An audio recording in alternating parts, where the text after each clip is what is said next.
কিন্তু তোমাদের উচিত না ছায়াকে বিশ্বাস করা। কেন জানো? ধরো তুমি একজন খুনি।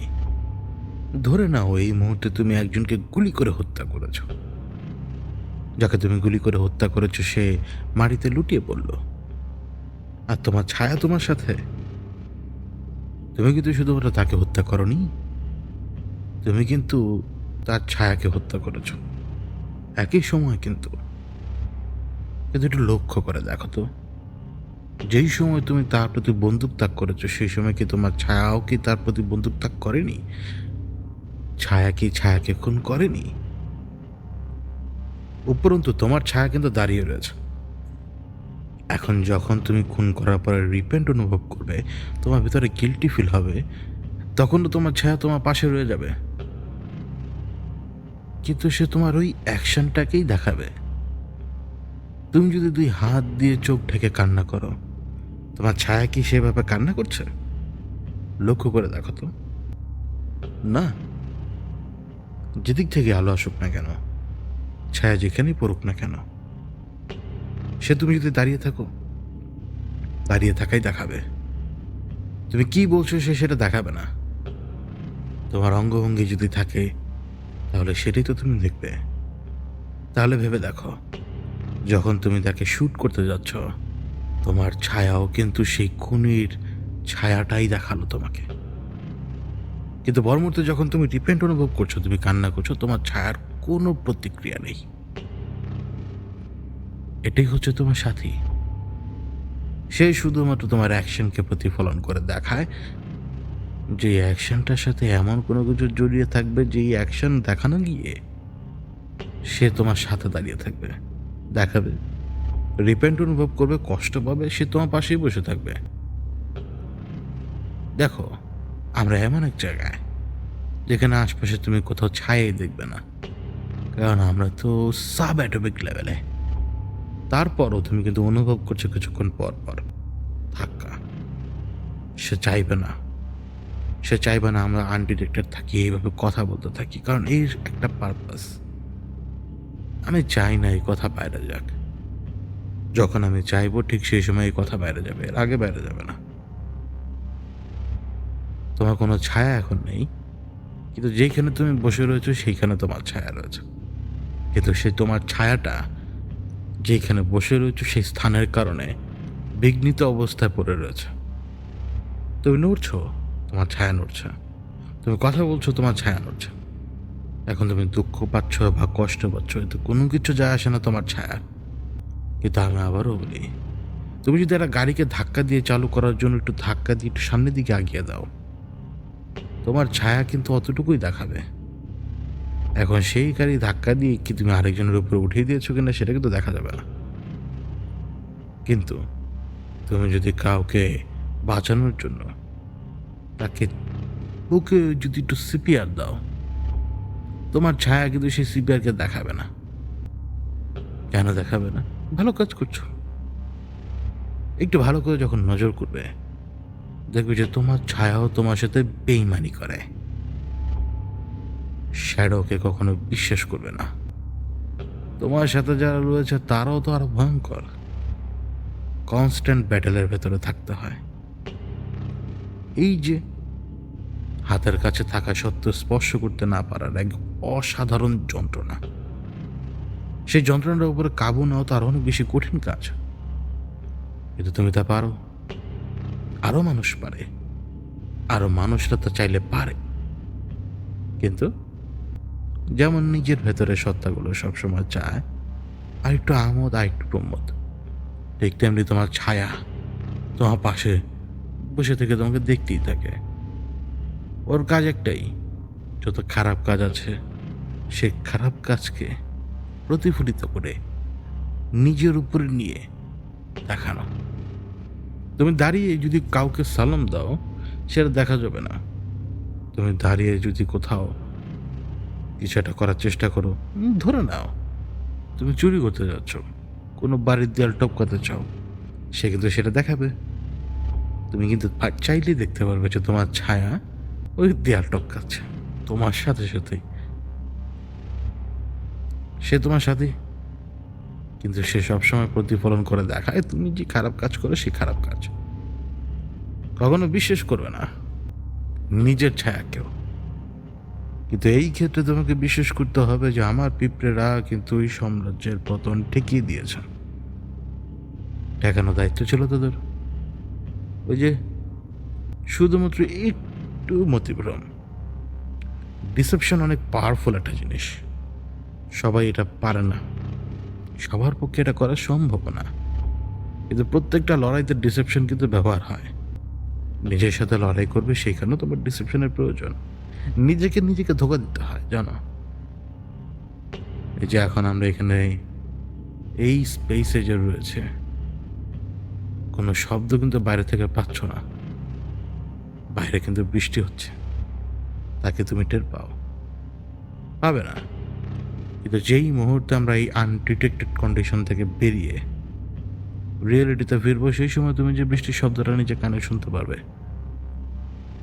এই জন্যই তুমি একটু পর ধাক্কা অনুভব করছো, এই জন্যই তোমার একটু পর মনে হয় যে তুমি উপর থেকে নিচে পড়ে যাচ্ছ, এই জন্যই তুমি জোল্ট অনুভব করছো। ভয় নেই। ওই সময় আমি দেখলাম আমার হাতের উপরে ওই পিঁপড়া, এবং এই পিঁপড়ার আকারটা একটা তেলাপোকার সাইজের মতো। পিঁপড়াটা আমার হাতের তালুর উপরের পাশে, মানে উল্টা পাশ আর কি। ওইখানে পিঁপড়াটা মানে ওর অ্যান্টেনা ঘুরে এদিক ওদিক দেখছে, সে কি জানি। ওই পিঁপড়াটা যে কখন আমার হাতের উপর আসে সেটাও আমি জানি না। আবার আমি কিন্তু কোনো অনুভূতি পাই না ওইখানে, মানে কোনো অনুভূতি নাই, কিচ্ছু নাই। সে নিজে থেকে বলতে শুরু করলো, ওরা হচ্ছে পিঁপড়া, ওদের যে সক্ষমতা সেই সক্ষমতা তোমাদের ভেতরে রয়েছে। ওরা দলবদ্ধভাবে কাজ করতে পারে, দলবদ্ধভাবে কাজ করে ওরা যেই কোনো বাধা বিপত্তিতে টিকে থাকতে পারে। সেই ক্ষমতা তোমাদের ভেতরে রয়েছে, কিন্তু সেই ক্ষমতা তোমরা কখনোই প্রয়োগ করো না। কেন জানো? না তোমাদের ভিতরে রয়েছে লিডারশিপ ফলো করার অ্যাবিলিটি, না রয়েছে কর্মক্ষমতা, না রয়েছে সেই রুল মেনে চলা, যেটা একটা পিঁপড়ে যার কণ্ঠ তুমি শুনতে পাও না, যে আর চলাফেরার ধরন তুমি বুঝতে পারবে না, সে তারপর ওই 4টা কন্ডিশন মেনে চলে। ভয় পেও না। আমি চাই এই পিঁপড়ে তোমার কাছে যাক, যা অত্যন্ত প্রয়োজন। কারণ প্রত্যেকটা মানুষ এখন কিন্তু এই পিঁপড়ের কাজই করে। তারা সংঘবদ্ধভাবে একটা অর্ডার ফলো করে এবং এই একই কাজ সারাদিন করে যায় এবং সারাদিন তারা জমায়। কিন্তু কখনোই আমার মতো তারা যুদ্ধের ময়দানে যে দাঁড়াবে না। ঠিক যেভাবে আমি সাজিয়ে দিয়েছি সেভাবে তারা কখনোই দাঁড়াবে না। কোনো মতিভ্রমও তাদেরকে তখন বাঁচাতে পারবে না। সেটা সাধারণ পিঁপড়া, কিন্তু যদি তাকে ঠিকভাবে চালানো যায় তাহলে তাকে দিয়ে সেই সমস্ত কাজ উদ্ধার করা সম্ভব যা কখনো কল্পনা কেউ করতে পারবে না। তোমরা হচ্ছে সেই পিঁপড়ে। ওই একই লাইন মেনে সারাদিন চলো, ওই একই লাইন মেনে সারাদিন বসে থাকো, ওই একই লাইন মেনে সারাদিন খাবে, ওই একই লাইন মেনে সারাদিন ঘুমাবে। কখনোই আমি যদি সাজিয়ে না দিই, কখনোই নিজে যে কোনো শূন্য বহরের সামনাসামনি হওয়ার সাহসও করতে পারবে না, কারণ সেই সাহসই নেই তোমাদের। আমি যখন পিঁপড়াকে দাঁড় করিয়ে দেব, সে তো সেখানে দাঁড়িয়ে রয়েছে না, সে তখনও চলাফেরা করছে, যেটা তার স্বভাব। তাকে সেইভাবে চালাতে হবে যেভাবে তার স্বভাব চলে, সেইভাবেই। একটুখানি আলো, একটুখানি মতিভ্রম, কমপ্লিট ডিসেপশন। এটা মানুষের ভেতরে নেই, কিন্তু ভেবে দেখো সেটা সম্ভব। যে এইভাবে চাইলাম সেইভাবে সম্ভব। একইভাবে কাজ করে একই পথ মেনেও তুমি চাইলেও ঢাল তরোয়াল বিহীন অবস্থায় সৈন্যবহরের সামনে দাঁড়াতে পারবে। ক্যাজুয়ালিটি আসবে, আসবে না কেন? কিন্তু সৈন্যবহরেরও তো শক্তির একটা সীমা রয়েছে। সে কতক্ষণ তোমার দিকে কামান ছুঁড়ে মারবে? এখন তার ঢাল তরোয়ালের যুদ্ধ নেই, কামানের যুদ্ধ নেই। সে তোমার দিকে কতক্ষণ গুলি ছুটতে পারবে? আর তুমিও কি বোকা নাকি যে তুমি একেবারে বেয়ার চেস্টে যে দাঁড়াবে? বেয়ার চেস্টে যে দাঁড়ালে তো একটা ছোট্ট গুলি যথেষ্ট তোমার এদিক থেকে ওদিক থেকে বেরিয়ে তোমাকে মৃত্যুর মুখে ফেলে দিতে। কিন্তু তাও আবার সবসময় হয় না, কারণ যে তোমাকে গুলি মারছে সে এই বড় যার 8 থেকে 40 মিনিট নিজের স্ট্যামিনা ধরে রাখতে পারবে। তারপরেও কিন্তু তার ভেতরেও তার ছায়া তাকে ধোঁকা দিতে শুরু করবে। তার ছায়াই এই এতক্ষণ খুন করার মতো যে মেজাজ তাকে দিয়েছিল, সেই ছায়াই এখন তাকে ডিমোটিভেট করা শুরু করবে। তখন তুমি বেয়ার চেস্টে আগাতে পারবে, কিন্তু তারপরও অনেক বেশি ক্যাজুয়ালিটি দেখা দিবে। শুধু দরকার কি? পজিশন, একটু ডিসেপশন। বিশাল সৈন্যবহরকে হারিয়ে দিতে পারবে বেয়ার চেস্টে দাঁড়িয়ে থেকেই। তোমাকে আর একটা কথা বলি, কখনো তুমি লাইনেক্স দেখেছ? আমি প্রথমবার আমার লাইফে ওই শব্দটা শুনি। আমি জানি না ওটাকে সে লাইনেক্স কেন বলে, ওটা লিঙ্কস বা এরকম কোনো কিছু, কিন্তু সে প্রত্যেকবারই ওটাকে লাইনেক্স বলতো। তো আমাকে যখন জিজ্ঞেস করেছে, আমি তো জানি অনেক কি জিনিস। সে নিজে থেকে বলতে শুরু করলো, লাইনেক্স এক বিশেষ ধরনের ক্যাট, জানো? ক্যাটের না অনেক বেশি বড় বড় প্রজাতি রয়েছে। যত ছোট হবে তত বেশি ওরা আরো কিউট হবে, আবার যত মিডল এজে থাকবে তত বেশি ওরা ফাস্ট হবে, এবং যত উপরের দিকে আগাবে তত বেশি আগ্রাসী হবে, তত বেশি আরো ডেডলি হবে, তত বেশি শক্তিশালী হবে।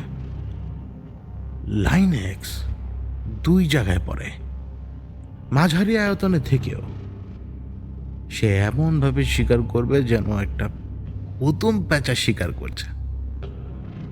শুকনো পাথর উপরে সে হাঁটবে, তুমি একটা শব্দ টের পাবে না। সে গাছের সাথে মিশে দাঁড়িয়ে থাকবে, তুমি তার টেরও পাবে না।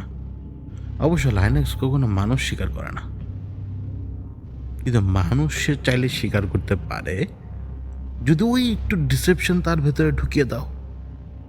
হঠাৎ করে যদি তার মনে হয় যে মানুষটাও প্রে হতে পারে, মানে শিকার, তখন লাইনেক্স সেইটা করতে পারে। কারণ ক্ষুধার জ্বালায় পশু যেই কোনো ধরনের আচরণ করতেই পারে। একটা সাধারণ পশু তোমাকে যে কোনো সময় কামড় দিতে পারে, কারণ ক্ষুধার জ্বালাটার সাথে কামড়ের অত্যন্ত গুরুত্বপূর্ণ যোগাযোগ রয়েছে, সম্পর্ক বলতে পারো। কারণ কামড় না দিলে তুমি খাবে কি? কামড় দিচ্ছ তুমি যে কোনো কিছুর উপরেই, ওইটা একটা বাইট ফোর্স। কামড় দিচ্ছ, জিভ টেস্ট ফিল করছে, ব্যাস তোমার ক্ষুধা আরও বেড়ে যাচ্ছে। হরমোন বাটারফ্লাইয়ের মতো এদিক সেদিক ঘোরাফেরা শুরু করে দিল। তুমি খেলে কিছুক্ষণ, স্বাদ ভালো লাগুক বা না লাগুক, কারণ তুমি ক্ষুধার্ত।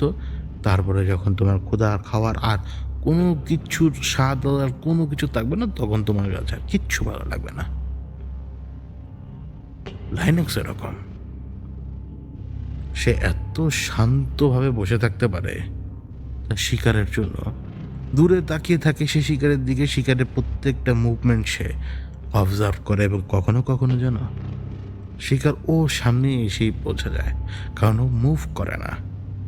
ওই যে সেই শিকার, যে শিকারকে সে ধরার চেষ্টা করছে, সেই শিকার সেও তো সেন্স করতে পারে যে কোনো না কোনো জায়গায় কোনো না কোনো কিছুর পেছনে দানব তো লুকিয়ে থাকতে পারে।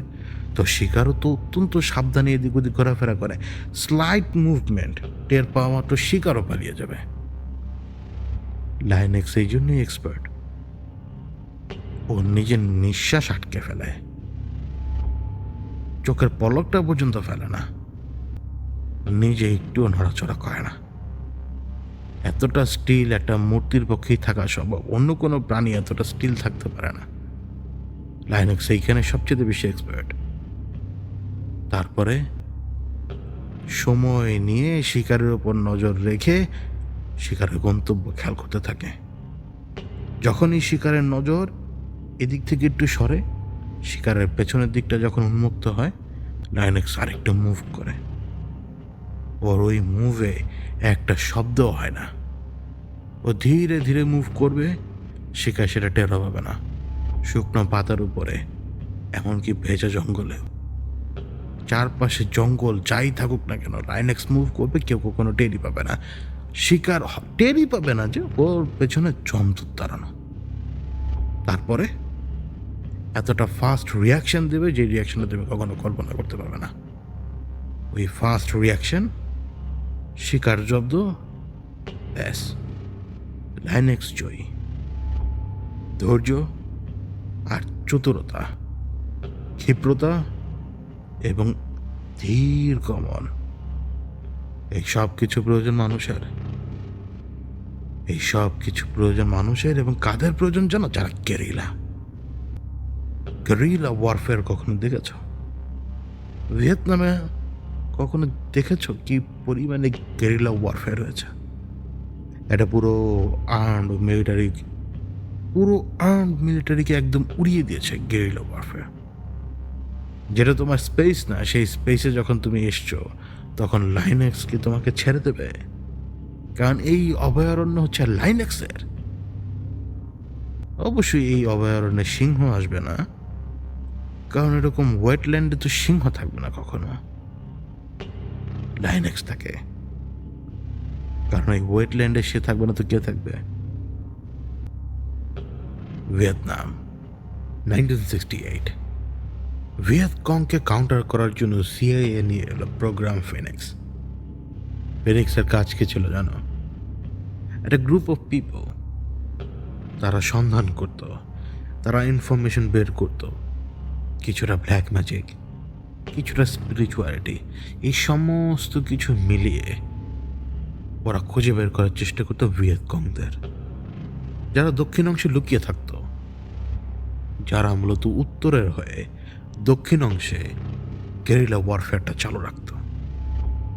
তাদেরকে আশ্রয় দিত কিন্তু কেউ না কেউ, কারণ এই বিশাল ওয়েট ফরেস্টে তোমার প্রচুর পরিমাণে ক্ল্যান রয়েছে।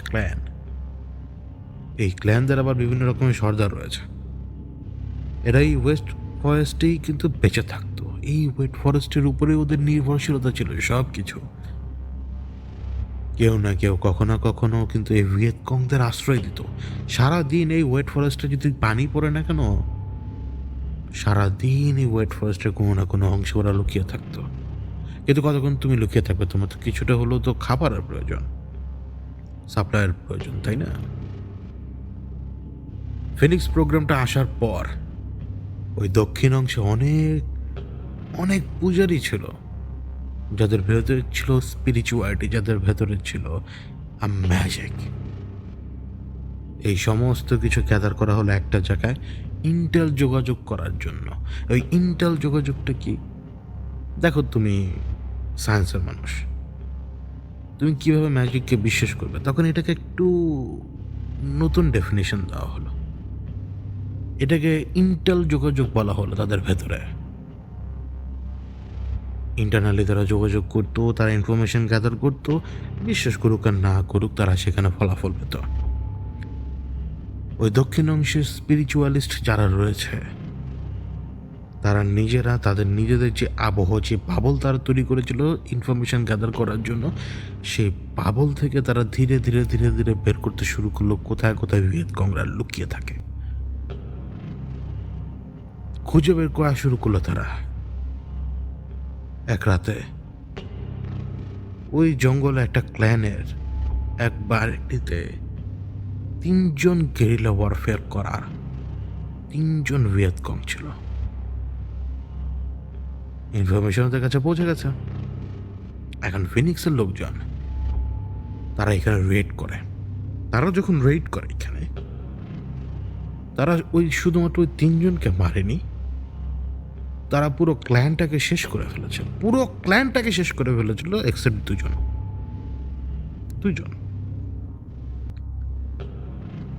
যে দুজন বেঁচে ছিল সেই দুজনের কথা আমি তোমাকে একটু পরে বলি, কিন্তু তোমাকে আগে বলি ওরা এই পুরো ক্ল্যানের সাথে কি করেছে। দেখো, ফিনিক্সের লোকজনদের ভেতরে কিন্তু সিআইএর লোকজন ছিল, ট্রেন কমান্ডো ছিল, ট্রেন কমান্ডের বাইরেও কিন্তু মিলিশিয়া ছিল, যারা সাউথের হয়ে কাজ করত, যারা সাউথের পক্ষের লোক। একটা জিনিস মাথায় রাখবে, তুমি সবসময় তোমার স্বজাতির উপরে আক্রমণ করবে, এটা তোমার স্বভাব, এটা তোমার নেশা। তুমি সবসময় তোমার স্বজাতিকে কাটার চেষ্টা করবে, তুমি সবসময় তোমার স্বজাতিকে ভোগ করার চেষ্টা করবে, ঠিক যেটা ওরা করতো। ফিনিক্সের অন্যান্য লোকজন যাই করুক না কেন, কিন্তু স্বজাত যারা রয়েছে তারা তারা বর্বরের মতো আক্রমণ করত। শিশু সন্তান 6 বছর বয়স এমনভাবে চাপাতি দিয়ে স্ট্রোক করেছে যে গলা থেকে পুরো মাথাটা আলাদা হয়ে গেলেও কিছুটা অংশ হাড়ের সাথে লেগে রয়েছে। তো পরবর্তীতে আবার একটা স্ট্রাইক করলো যাতে পুরোপুরি মাথাটাই পড়ে যায়। অথচ সেই শিশু ছিল জীবন্ত, তাদের স্বজাতি, ওর তো কোনো দোষ নেই। ক্যাজুয়ালিটি হবে এই যুদ্ধে, কারণ এই ভিয়েতকংও কিন্তু প্রচুর মানুষ মেরেছে যারা সাউথের হয়ে কাজ করে তাদেরকে। টিট ফর ট্যাট এমনটা চলেই সব সময়। স্বজাতির উপরে ক্ষোভ কার নেই বলো? তোমার রয়েছে, যে শুনছে তারও রয়েছে, যে শুনবে না তারও রয়েছে। স্বজাতির প্রতি ক্ষোভ একটু একটু করে জমে না, এটা কোনো জমানো ক্ষোভই না, এটা তোমার ভেতরকার নরপিচাস। এটা তোমার ভেতরকার সে পিশাচ যে চায় স্বজাতির রক্ত, যে চায় স্বজাতিকে ভোগ করতে। ওই ক্ল্যানে যতজন জীবিত ছিল, পুরুষ যতজন ছিল, নারী যতজন ছিল, ডিভাইড করা হলো। পুরুষদেরকে নারীদের সামনে কেটে ফেরা হলো, নারীদেরকে বিবস্ত্র করে যা যা করার স্বজাতিরা তা করলো। করার পরেও তুমি ভেবে দেখো ওরা কতটা ভয়ঙ্কর হতে পারে, যে ওরা শুধু ক্ষান্ত হয়নি, ওরা নিজেদের হাতে থাকা চাপাতি দিয়ে স্ট্রোক করে সে অর্গানগুলোকে কেটে ফেলতো রীতিমতো জীবিত থাকা অবস্থায়। মানুষ জীবিত থাকা অবস্থায়। ফিনিক্সের প্রোগ্রাম কিন্তু একটু ডেডলি ছিল। ওরা কিন্তু এই ভয়টা দেখাতে শুরু করলো যে না, যে আশ্রয় দিবে তাদেরকে কেটে কুটে একেবারে সাফ করে ফেলবো। এক রাতের ভিতরে পুরো একটা ক্ল্যান 137 জন শেষ, এক্সেপ্ট দুজনকে জানো, একটা ছেলে এবং তার স্ত্রী। ছেলে তো বেশিক্ষণ পানির ভিতরে লুকিয়ে থাকতে পারবে না, কিন্তু স্ত্রীকে তো বাঁচানোর শেষ চেষ্টা করবে, কেন না করবে না? সে জানে না কি হচ্ছে। একজন পুরুষ কোনো মতে তা মেনে নিতে পারবে না তার স্ত্রীর সাথে যদি এমন কোনো কিছু হয়। তো স্ত্রীকে সে প্রোটেক্ট করবে না, কিন্তু প্রোটেক্ট করবে কি হবে? বয়ে যাওয়া খালের ভিতরে তাকে লুকিয়ে রাখলো সে। কিন্তু তোমার কি মনে হয় যে ফিনিক্সের লোকজন তা জানে না? ফিনিক্সের লোকজন তা জানে তো, কারণ একজন করে খবরই থাকে তাদের সাথে, যাদের সাথে কানেকশন থাকে সেই স্পিরিচুয়ালিস্টদের, যাদের হাতে রয়েছে ম্যাজিক। তারা বলে যে লাইফ এখনো কাউন্ট বাকি দুটা, তারা বলে লাইফ কাউন্ট দুটা বাকি, এখন 2টা লাইফ কাউন্ট বাকি। সেটা তারা আমেরিকান সোলজাররা বুঝতে পারবে না, যারা মার্সেনারি। এটা তো বুঝতে পারবে তারা, যারা ফিনিক্সের ওই পক্ষের লোক, সাউথের। তারা খুঁজতে শুরু করলো। একজন পুরুষ সে কখনোই চাইবে না তার স্ত্রীর সাথে এমন কোনো কিছু হোক, এবং সে চাইবে সে জীবিত থাকা অবস্থায় যাতে না হোক। সে জীবিত থাকা অবস্থায় ততটুকু প্রোটেকশন তাকে দেওয়ার চেষ্টা করবে যতটুকু প্রোটেকশন তার পক্ষে দেওয়া সম্ভব। কিন্তু তুমি একটা মার্সেনারি বাহিনীর সাথে লড়বে কিভাবে? তুমি তো ট্রেন্ড সোলজার না। তুমি কি ট্রেন্ড সোলজার? কিন্তু সেই ব্যক্তি সে পজেস্ট করতে এক ধরনের ক্ষমতা, পারিবারিকভাবে তাদের সাথে কানেক্টেড। তারা সব সময় তার পূজা করে। একটা স্পিরিটকে সে সবসময় পুজো করত। তারা বিশ্বাস করে সেই স্পিরিটরা তাদেরকে যে কোনো জায়গা থেকে উদ্ধার করবে কখনো না কখনো। কিন্তু আমি শুনেছি তার আকুতি, যখন এমন বিপদের সামনে কেউ এসে দাঁড়ায়, তার আকুতির ভেতরে যে ইহাপ্রাণ টান রয়েছে, যে আবেগ রয়েছে, তার দুনিয়ার অন্য কোনো আবেগের কাছে ম্যাচ করে না কখনোই। সে যে কোনো ব্যক্তি হোক না কেন, যখন এতটা ডেসপারেট হয়ে যায় মানুষ। সে ডেকেছে স্পিরিটকে, কিন্তু শুনেছি আমি। আই ডোন্ট নো আমি কিভাবে শুনলাম। আমি তো এখানে ছিলামই না। আমি ছিলাম এমন এক জায়গায় যেখানে মানুষ তো দূরের কথা, কেউ যে পৌঁছাতে পারবে না। কিন্তু আমি কিভাবে যেন শুনলাম। শোনার পরে কি আর বসে থাকা যায়? যখন আমি ওইখানে উপর থেকে নিচের দিকে নামছি, আমি দেখতে পাচ্ছি পুরো ম্যাসাকার। কিন্তু আমি এটুকু দেখতে পাচ্ছি যে খালের ভেতরে পানির গতি রয়েছে ভালো, সেখানে এক নারী লুকিয়ে রয়েছে। সে এক ধরনের ফাঁপা বাঁশ ব্যবহার করছে নিঃশ্বাস নেওয়ার জন্য।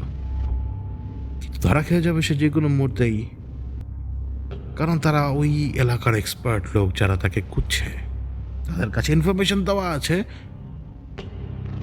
যে এখনো 2 জন বাকি।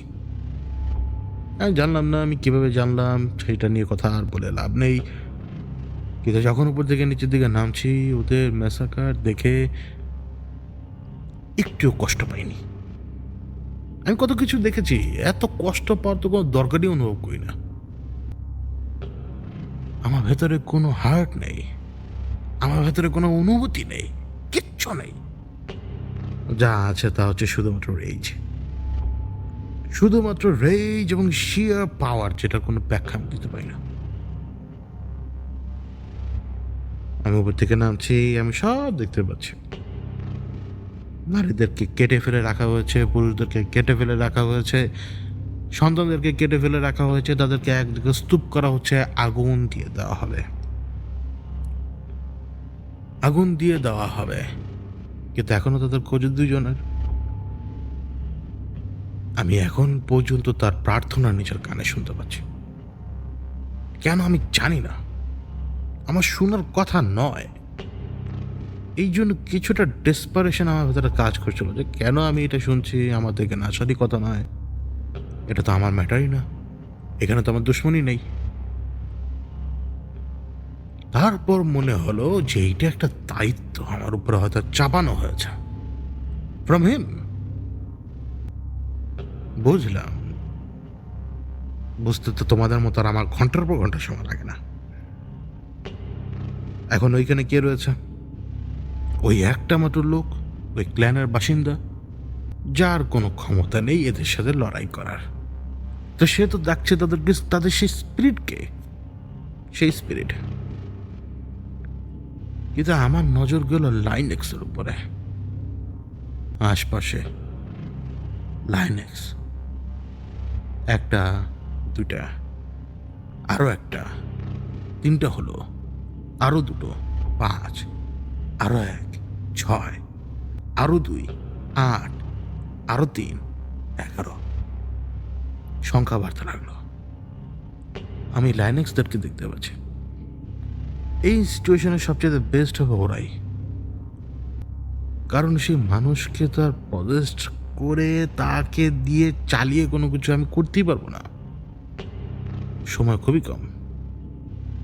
আমাকে সবার আগে সেভ করতে হবে ওই নারীকে যে খালের ভেতরে রয়েছে। কিছু জানোয়ারকে তুমি নিয়ন্ত্রণ করতে পারবে, সকল ধরনের জানোয়ারকে তুমি নিয়ন্ত্রণ করতে পারবে না। কিছু জানোয়ার যাদের ভেতরে শিকার করার অ্যাবিলিটি রয়েছে, তাদেরকে নিয়ন্ত্রণ করা অনেক বেশি কঠিন।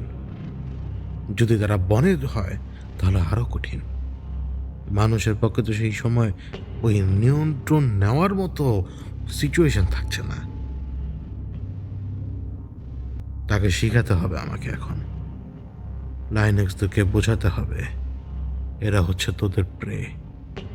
ওদের পেটে আমার ক্ষুধা বাড়াতে হবে এবং ওদের চোখে আমাকে দেখাতে হবে এরা হচ্ছে শিকার।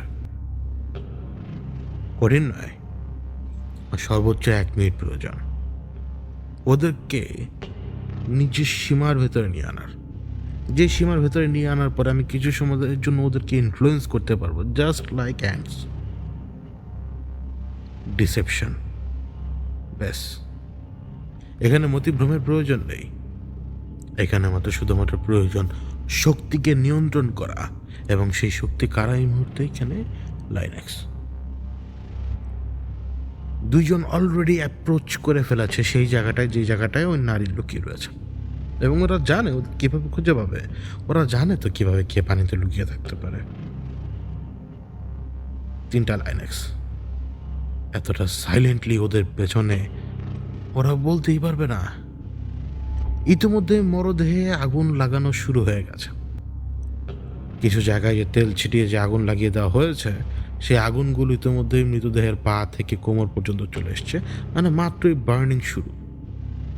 মৃতদেহ সেটা বুঝবে না, কারণ সে মারা গেছে, কিন্তু বাতাসে তখন ছড়িয়ে পড়বে স্কিন পড়ে যাওয়ার দুর্গন্ধ।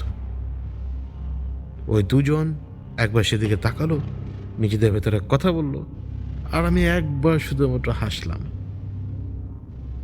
তিনজন ঝাঁপিয়ে পড়েছে ওই দুজনের উপরে, কারণ ইতিমধ্যেই একজন বুঝে গিয়েছিল নারী কোথায় লুকিয়ে রয়েছে। একটা লাইনেক্স ওর গলা বরাবর হামলা করলো, দুটো লাইনেক্স পরের জনকে ধরে ফেললো একদম পেছনের দিক থেকে। এই লাইনেক্সগুলো সাধারণ লাইনেক্স নয়, এদের অত বেশি শক্তিও নেই কিন্তু যে হাট্টাকুট্টা মানুষকে গায়েব করে ফেলবে।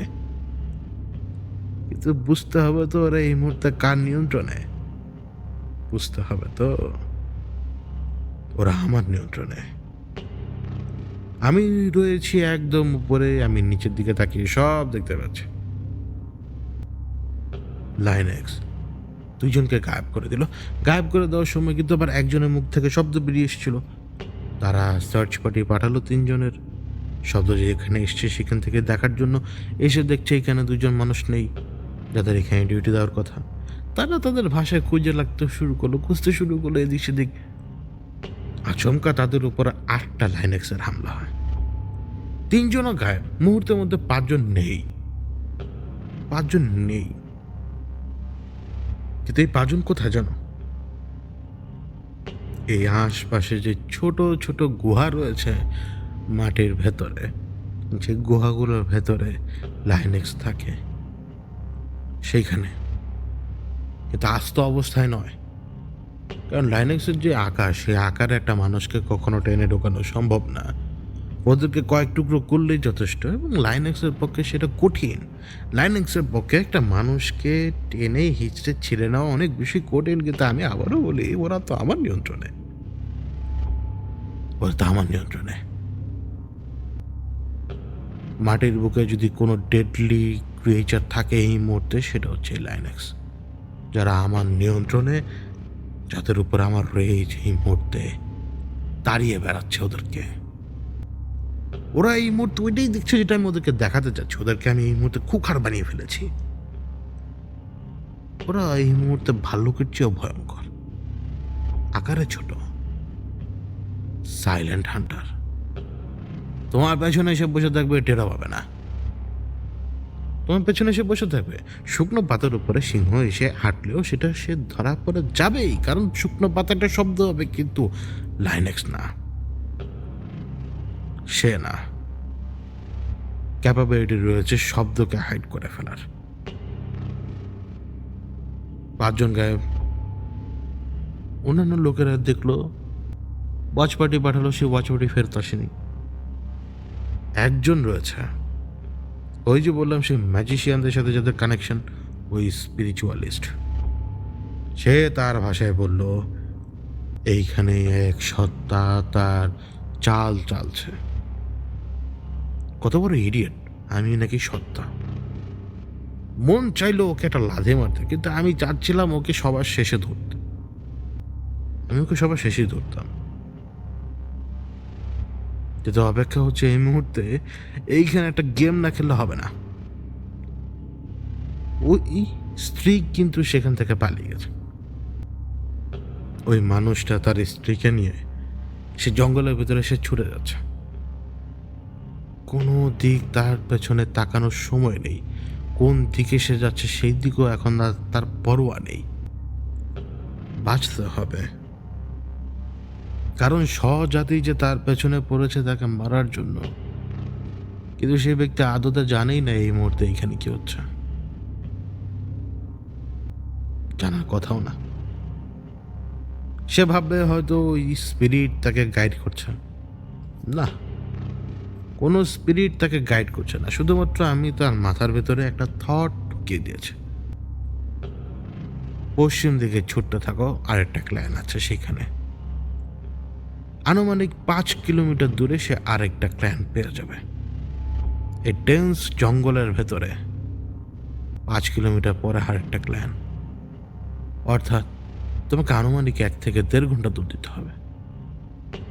ওই এনার্জি তার ভেতরে রয়েছে এই মুহূর্তে, কারণ ওই যে সহজাতি তার পেছনে পড়ে রয়েছে। আর আমি তাকে দেখছি এদিক ওদিক, ওই ফাট্টু সোলজার্স, কারণ ওরা বুঝতে পারছে না যে হুট করে 5 জন কোথায় চলে গেল। ওই ফাট্টু সোলজার্স ওরা এদিক ওদিক তাকাচ্ছে, ওদের হাতে যেই অটোমেটিক রাইফেলগুলো, এগুলো ধরে ওরা এদিক ওদিক দেখছে। ওদিকে ওই স্পিরিচুয়ালিস্ট তার মতো বকবক করে যাচ্ছে যে এখানে কোনো শক্তি খেলা করে যাচ্ছে। সে তার মধ্যে কি বকবক করছে ম্যাটার করে না, ম্যাটার করে হচ্ছে এই মুহূর্তে মৃতদেহগুলোতে আগুন ধরিয়ে দেওয়া হয়েছে পুরোপুরি, পুরো মৃতদেহকে গ্রাস করে ফেলেছে আগুন, এবং তারা বারবার তেল ছিটা মারছে। কেন জানি মনে হলো যে কেউ হয়তো সেই আগুনের ভিতরে জীবিত ছিল, মনে হলো একটা স্লাইড একটা ডাক শুনতে পেয়েছিলাম। পরে আর ধরতে পারিনি, ম্যাটার করে না, ওরা ডেড। ডেডের কোনো পেইন নেই, ডেড কোনো কিছু শুনতে পায় না, ডেড এখানে আর নেই। সুতরাং তার লাশ পড়লেই কি আর না বললে কি। কিন্তু আমি এদেরকে তো যেতে দিচ্ছি না তো সহজে। স্পিরিচুয়ালিস্টকে তো ধরা লাগবে আমার, এদিকে ঘেরতে হবে এখন আমাকে, লাইনেক্স দিয়ে ঘেরতে হবে। ওই যে স্পিরিচুয়ালিস্ট সে কিন্তু বারবার বলে যাচ্ছে যে এখানে কোনো এক শক্তি কাজ করছে, কোনো এক শক্তি কাজ করছে।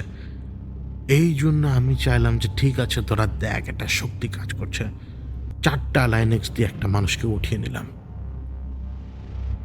ওরা শুধু টের পেলো ওই লোকটা চিৎকার এবং লোকটাকে ছেঁচড়ে যে নিয়ে যাচ্ছে লাইনেক্স খুব দ্রুততার সাথে, ওটা শুধু ওরা টের পেলো। এবং 4 জনের একই স্পিড, একই ফেরোসিটি, সব কিছু। 4টা গ্রেট গুড কন্ডিশন লাইনেক্স টেনে নিয়ে গেছে ওদেরকে। এখন ও চিৎকার করতে করতে কখন জানি ওর হাত ছুটে গেছে, কখন জানি ওর আয়তন এতটুকু হয়ে গেছে যেটা গর্তের ভিতরেও ফিট হয়ে যাবে। গর্তের ভেতরে টেনে নিয়ে গেছে, শুধুমাত্র পা দুটো ঢুকতে পারেনি। পরবর্তীতে যদি সকালে কেউ লাশ পেয়ে থাকে তাহলে হয়তো দেখবে যে গর্তের ভেতরেও লাশ, পা দুটো বাইরে বেরিয়ে আছে। কিন্তু আমার লাইনেক্স ওরা তো এই টানেলের ভেতরে তো চলাফেরা করে, ওরা এক টানেলে ঢুকে আরেক দিতে বেরোচ্ছে সবাই। আমি শুধু ওদেরকে ডাকছি আর ওদেরকে এদিক ওদিক ঘোরপাক খাওয়াচ্ছি। ওরা বুঝতে পারছে না সাইলেন্টলি কে চারপাশে ঘোরাফেরা করছে, কোনো মুভমেন্টের শব্দ নেই, কোনো কিছু নাই। ওই ফাট্টু সোলজাররা না উন্মাদ হয়ে 2-4টা ফ্রায়ারের থেকে গুলি বর্ষণ করলে এদিক ওদিক, হাওয়াতে যেভাবে গুলি মারে আর কি সেভাবে। ওটা দেখে আমার খুব প্রচণ্ড হাসি পায়, প্রচণ্ড হাসি। এই কিছুক্ষণ আগে না তাদের ভিতরে প্রচণ্ড রকমের হেরোইজম ছিল তো। আমি খুব অপছন্দ করি একটা জিনিস, তা হচ্ছে যে আমি এদের সবাইকে কিছু করতে পারবো না এখন, কারণ আমি আমার ক্ষমতা বেশিক্ষণ আর ব্যবহার করতে পারবো না এখানে। এত কিছু ব্যবহার করার আমার এমনি ইচ্ছা নেই। আমি একটা ডাক শুনে এখানে এসেছি, যে ডাক শুনে আমার কেন জানি মনে হলো ওদের উপকার করা দরকার, করে দিয়েছি। আমার কোনো টাকা পয় নেই জাস্টিস সার্ভ করার জন্য, কারণ এই যুদ্ধে আমি লাগাইনি। এই যুদ্ধ যে গ্রেজাররা লাগিয়েছিল তাদের ব্যাপার, এটা তাদের পলিটিক্যাল ইস্যু। এখানে আমার শত্রু যদি থাকতো আমি আমার শত্রুকে দমন করার জন্য যেই কোনো লোকে ঘাড় মটকে দিব, কিন্তু আমার এত ইচ্ছা নেই জাস্টিস সার্ভ করার। জাস্টিস সার্ভ করার কাজ আমারও না, আমি এক্সিকিউশনেরও না, আমি জাজও না, আমি জুরিও না, আমি নোবডি। কিন্তু এই নোবডির হাতে যে ওরা পড়েছে, বললাম না যে আমার ওই স্পিরিচুয়ালিস্টকে দরকার বেশি, আমি ওকে মারতে চাই, কিন্তু আমার হাত দিয়ে না, আমার হাত দিয়ে না। আমি অবাক হলাম যে সেই ফাট্টু সোলজাররা নিজেরা প্রচণ্ড ভয় পেতে শুরু করেছে, কারণ ততক্ষণে আমার লাইনেক্সরা নিজেদের যে ক্ষমতা, সেই ক্ষমতা বলে চারপাশে এমন পরিবেশ তৈরি করে ফেলেছে যে পরিবেশ এতটা গা ছমছমে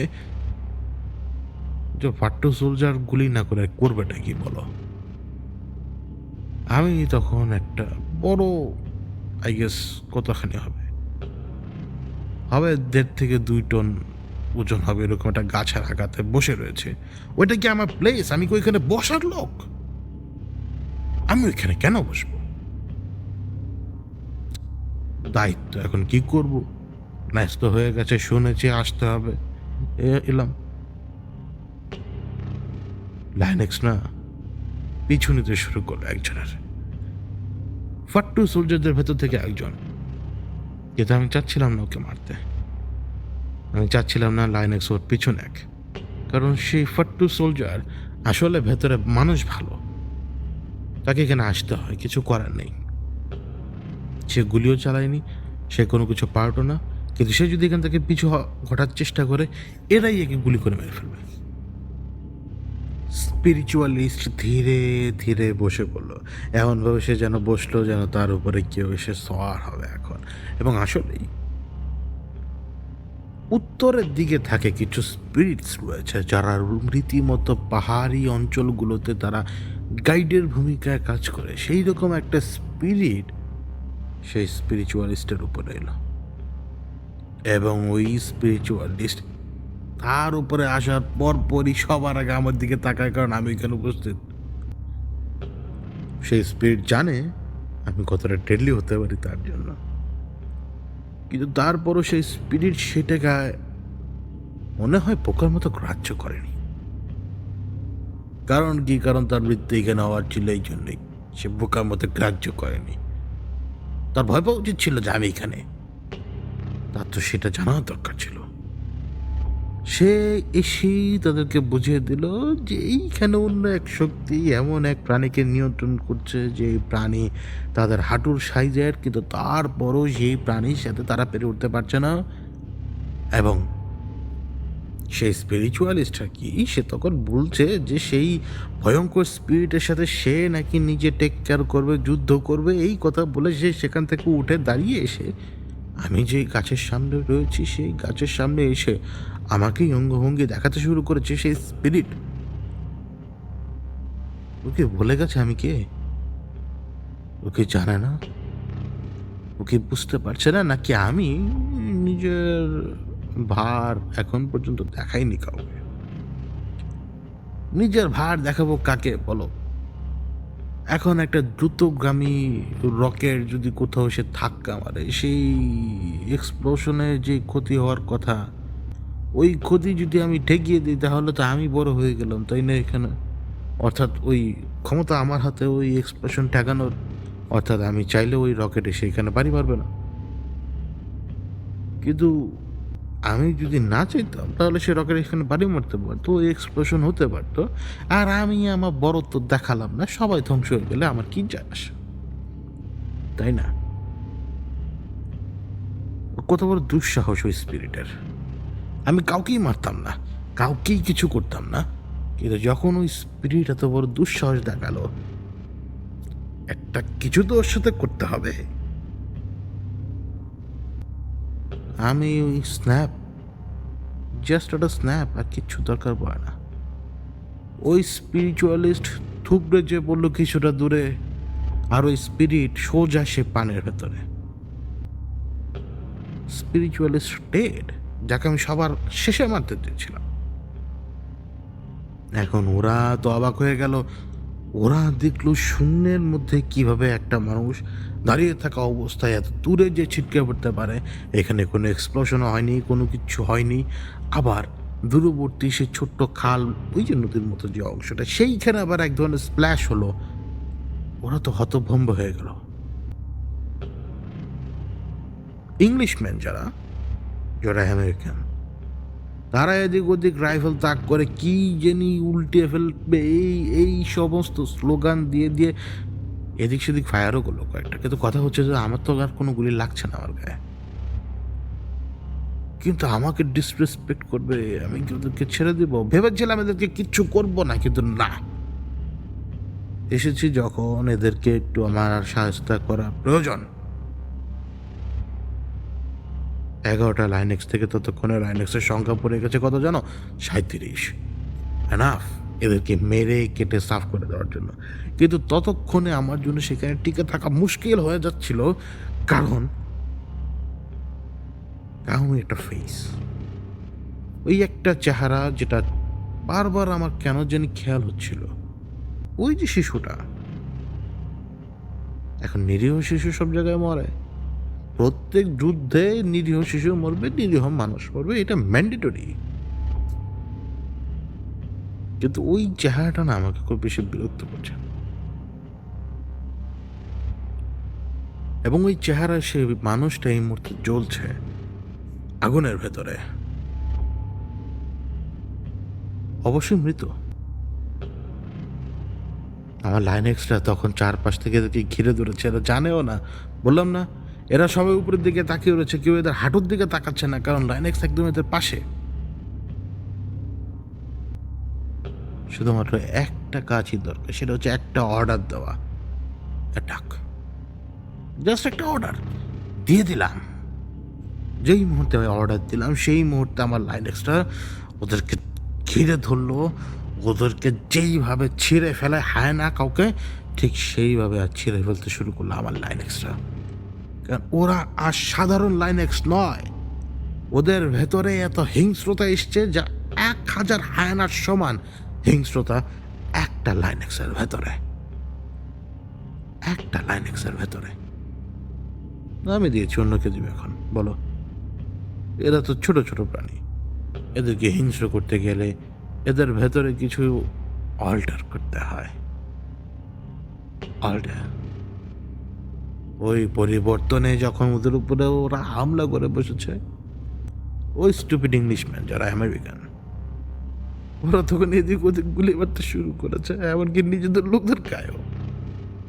ওরা নিজেদের লোকদের গায়ে গুলি মারছে, আর আমি এখন ওদের মাঝখানে দাঁড়িয়ে শুধু তামাশা দেখছি। আমার চারপাশে ওরা ঢলে পড়ছে, এক একজনের গুলি এক একজনের ভেতরে যে লাগছে, দূরে লাশগুলো জ্বলছে, আর ওরা একে অপরকে ছিঁড়ে খাচ্ছে। শুধুমাত্র আমার লাইনাক্স ওদেরকে ছিঁড়ছে, জিন্দা ছিঁড়ছে, যেইভাবে হায়না ছিঁড়তে পারে।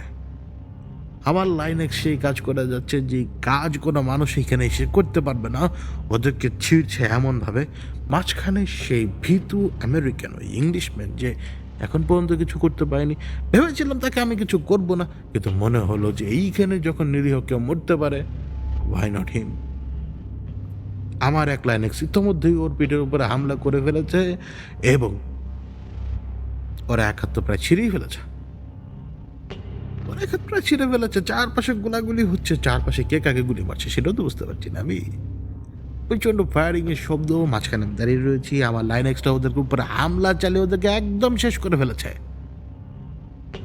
সব কিছু পড়ছে। লাইন এক্স হামলা চালিয়ে যাচ্ছে, কে কেউ কাতরাচ্ছে, তখনও কিন্তু তাদের মৃত্যু আসন্ন।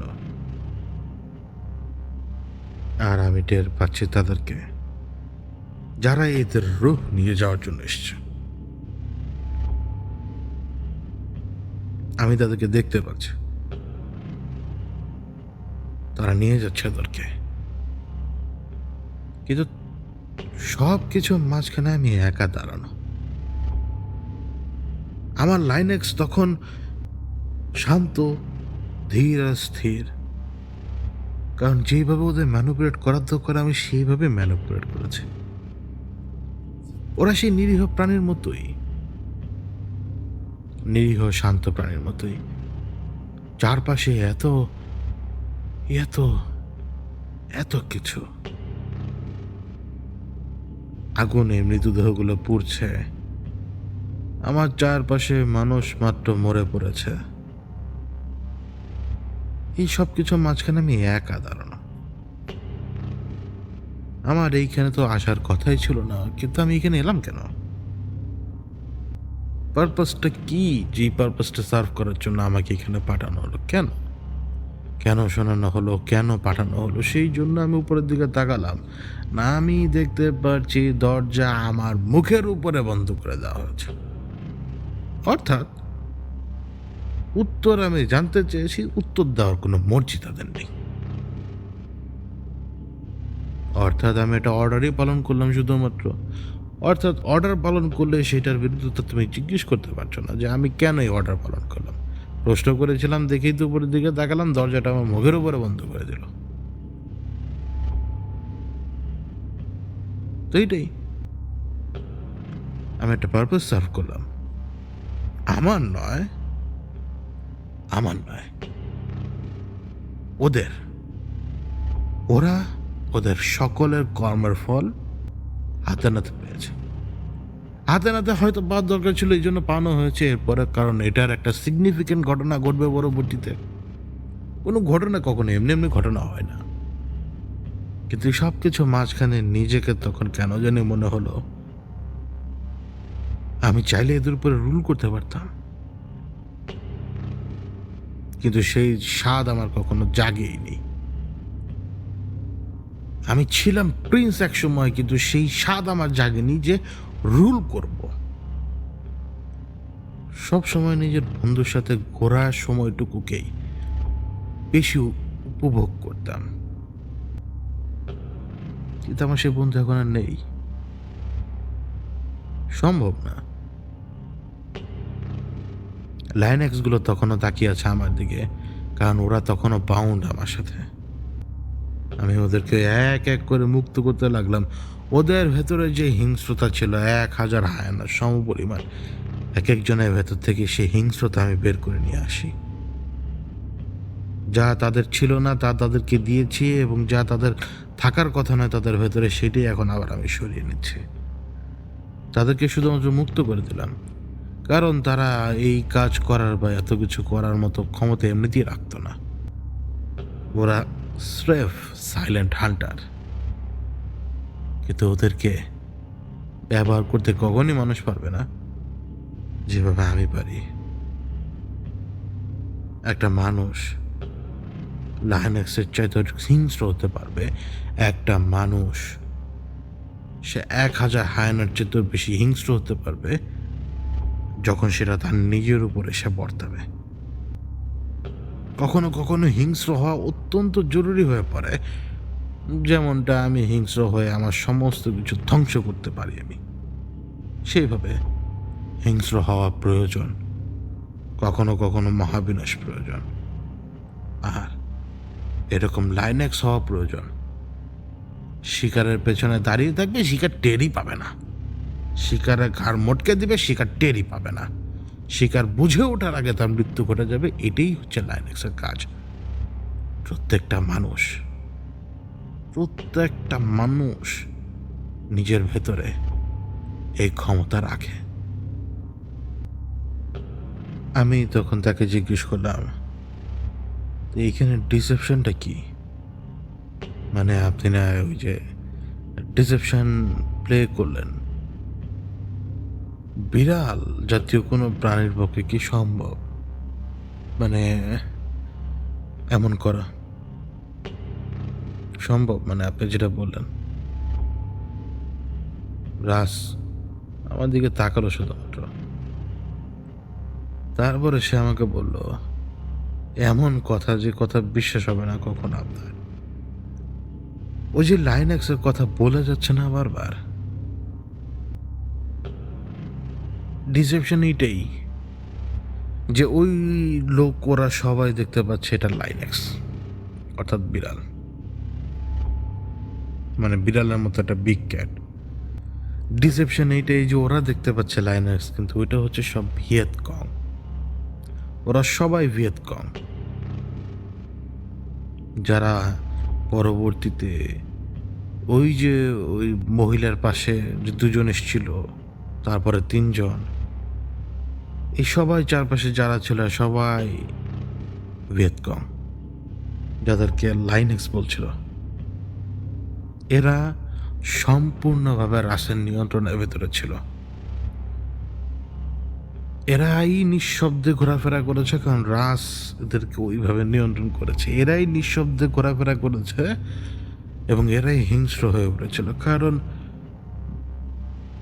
কমন সেন্সে কখনো কাজ করবে না যে বিড়াল এই মানে ঠিক আছে আপনি মতিভ্রম করে পিঁপড়াকে আপনি আর্মার সোলজার দেখাইতে পারেন, ওইটা সম্ভব, কারিগরি করে সম্ভব, কিন্তু মানে এরকম একটা ক্যাট জাতীয় প্রাণী দিয়ে 20-30টা ক্যাট জাতীয় প্রাণী দিয়ে তো আপনি পুরো এন্টায়ার বাহিনীকে মেরে ফেলতে পারবেন না।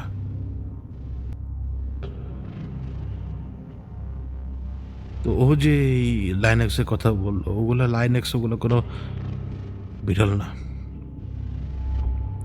ওরা ভিয়েতকং গেরিলা। যে কয়জনও এখানে ছিল ওই কয়জনই ওর নিয়ন্ত্রণের ভেতরে ছিল। এটাই ওর ডিসেপশন, যে ডিসেপশনের কথা আমি ওকে জিজ্ঞেস করেছিলাম। বাকি সবাই দেখলো লাইনেক্স, কিন্তু বাকি সবাই সামনে ওইটা লাইনেক্সই, মানে কিন্তু ওরা সবাই ছিল ভিয়েতকং। ওদের চোখের সামনে তারা হচ্ছে লাইনেক্স, মানে ওই পশু। আর ওই হিংস্রতা, 1000 হায়নার হিংস্রতা, এটাই ওর ম্যানিপুলেশন, এটাই ওর ওই কমান্ড ওই মানুষগুলোর উপরে, ওই ভিয়েতকং গেরিলাদের উপরে, যাতে ওদেরকে ওই রকম হিংস্র করা যায়। কারণ অ্যাড্রিনালিন নামে একটা হরমোন আমাদের ভেতরে কাজ করে, এই সমস্ত কিছু একসাথে পাম্প আপ করে দেওয়ার কাজ এবং হিংস্র করে দেওয়ার কাজটাই রাজ করেছে, এর বাইরে আর অন্য কোনো কিছু না।